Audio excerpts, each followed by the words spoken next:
ऐतिहासिक घटना इसको मान सकते हैं, लेकिन 14 अगस्त 1947 को ऐतिहासिक दुर्घटना मानना चाहिए, क्योंकि जिस समय 14 अगस्त को भारत विभाजन हुआ, कभी भी पूरे विश्व के इतिहास में किसी ने नहीं सुना होगा। राजा बदलते हैं, शासक बदलते हैं, कभी प्रजा बदलती है, ये नहीं सुना गया था। पहली बार इतिहास में हुआ कि प्रजा बदली गई, यानी यहाँ से वहाँ। और भारत में लोगों को छूट दी गई कि जिसको रहना हो रहे, जिसको जाना हो वो जाए। लेकिन पाकिस्तान में स्थिति ये है, बांग्लादेश में स्थिति ये है, जो भारत के ही अंग थे या हैं, वहाँ पर जो हिंदू छोटे थे, आज उनकी संख्या बिल्कुल कम होकर रह गई है। इससे हम समझ सकते हैं कि मुसलमान यहाँ अधिक सुरक्षित है और हिंदू वहाँ पर कम सुरक्षित है, इसलिए कि उसकी संख्या कम हो रही है दोनों देशों में।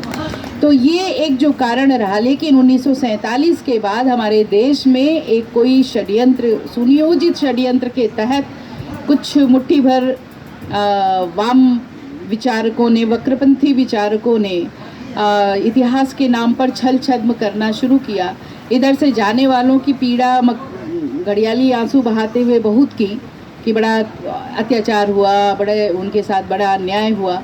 लेकिन उधर से जो आने वाले हिंदू थे, जिन लोगों ने राजौरी की घाटी में शरण ली थी और कत्लेआम हुआ था कबायली वेश में, स्त्रियों का मर्यादा हनन हुआ था, शवों को ट्रेन में भर भर के भेजा गया था, लड़कियों को बलात् रोक लिया गया था, उनका शीलहरण हुआ था, लूट लिया गया था उनका आभूषण वगैरह, उनकी ज़मीनें वहाँ छूट गई थी। तमाम त्रासदियाँ हमारे देश के लोगों ने वहाँ से झेली। और अपने कश्मीर के क्षेत्र में आने के बाद भी उनके साथ जो अत्याचार हुए, एक घटना, मैंने विश्व संवाद केंद्र की एक पत्रिका थी संवाद, उस संवाद में छोटा सा एक न्यूज के राजौरी की घाटी में शरण लिए हुए वो लाखों हिंदू जिनके ऊपर कबायली वेश में रातों रात आक्रमण किया गया और कत्लेआम किया गया, उनके शव को या उनकी अस्थियों को चिता भी नहीं मिल पाई, उनके अपने स्वजन भी नहीं मिल पाए। ट्रकों में भर भर कर उनकी अस्थियां हरिद्वार में और यहाँ वहाँ विसर्जित की गई।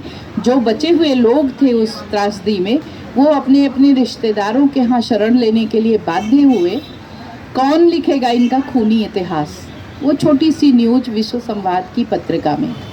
मुझे लगा कि लिखना बेकार है यदि हम अपने लोगों की ये व्यथा न लिख पाएँ। तो उसी समय मेरे मन में आया कि मैं एक तर्पण के रूप में, क्योंकि उन्हें चिता नहीं मिली थी इसलिए तर्पण करने वाला भी कोई नहीं था, पूरे खानदान के लोग नष्ट हो गए थे, तो उनकी स्वजन बन के, उनके कुल खानदान की बन के, क्योंकि सनातन इतना उदार है कि सनातन में एक पितृपक्ष पूरा पक्ष ही हमारे पितरों के नाम है, कि जब ज्ञात अज्ञात, अपने कुल के दूसरे कुल के सभी लोगों को, जो ज्ञात अज्ञात हैं, सबको हम तर्पण दे सकते हैं, सबका हम श्राद्ध कर सकते हैं। गया में कर रहे हैं तो गया में, काशी के पिशाच मोचन पर कर रहे हैं तो वहाँ पर।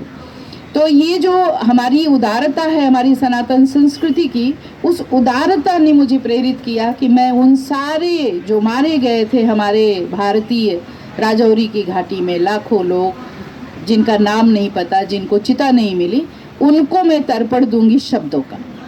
और मैंने ये उपन्यास तेभ्य स्वधा करके लिखा, और उसमें जो इतिहास का सच था, क्योंकि बहुत कुछ गलत देखा गया था। जितने भी उपन्यास आप इधर से जाने वालों का, या विस्थापन की त्रासदी या भारत विभाजन की त्रासदी आप देखेंगे, उसमें इधर से जाने वालों के बारे में बहुत सहानुभूतिपूर्वक लिखा गया है, लेकिन उधर से आने वालों के बारे में कहीं कोई आपको उपन्यास जल्दी नहीं मिलेगा, मिलेगा भी तो बहुत मुश्किल से।